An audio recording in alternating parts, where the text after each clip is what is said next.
ہم کریں گے ہر مظلوم کی حمایت۔ बिस्मिल्लाहिर्रहमानिर्रहीम। अस्सलाम वालेकुम। मैं हूं हुरैन फातिमा और आप देख रहे हैं हिमायती न्यूज HD चैनल। नजर डालते हैं आज की अहम खबरों पर। मावे की खुलेआम फरोख्त तुफैल का पुलिस और मीडिया पे असर रसूख इलाका मकीनों का शदीद एहतजाज। रिपोर्ट अहमदीन हिमायती, रोजनामा हिमायती न्यूज। थाना शाह लतीफ की हदूद कायदाबाद के चौक पे मावे की खुलेआम फरोख्त जारी है, जबकि कानून नाफिज करने वाले इदारे खामोश तमाशाई बने हुए हैं। जराये के मुताबिक किसी गैर कानूनी कारोबार में मुबैना तौर पे एक शख्स तुफैल पेश है, जो न सिर्फ पुलिस रेड को चैलेंज कर रहा है बल्कि मुकामी मीडिया से भी खातिर में नहीं ला रहा।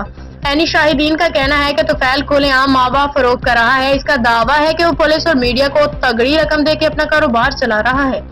इत्तलात के मुताबिक चंद रोज कबल तुफैल को एक और मावा फरोश ने गोली इस बिना पे मारी थी कि इसने तुफैल की दुकान के सामने अपना कैबिन रख दिया था। झगड़ा गालम गलोच तक पहुंचा और नौबत फायरिंग तक आ गई, जिससे तुफैल की टांग जख्मी हुई। वाक़े के बाद तुफैल ने दावा किया कि वो पुलिस और मीडिया को 90,000 रुपए तक बहाना दे रहा है। तो अगर कोई दूसरा शख्स ये रकम अदा नहीं कर सकता तो इसे मावा फरोख्त करने का कोई हक नहीं। जरा ये भी बताते हैं कि साबका SHO अमीन खोसा ने तुफैल को एक बार गिरफ्तार किया था, मगर 80,000 रुपए रिश्वत लेके छोड़ दिया। तुफैल का कहना है कि जेब में पैसा हो तो पुलिस कुछ नहीं बिगाड़ सकती।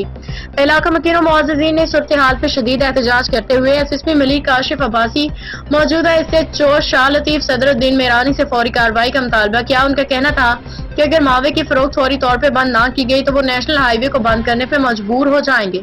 इलाके के बुजुर्गों वालिदैन का कहना है कि मावा नौजवान नस्ल को तबाह कर रहा है। इस लानत को खत्म ना किया गया तो इलाके में जराइम की शरह मजीद बढ़ सकती है। रोजनामा हिमायती न्यूज इस मुतालबे की मुकम्मल हिमायत करता है।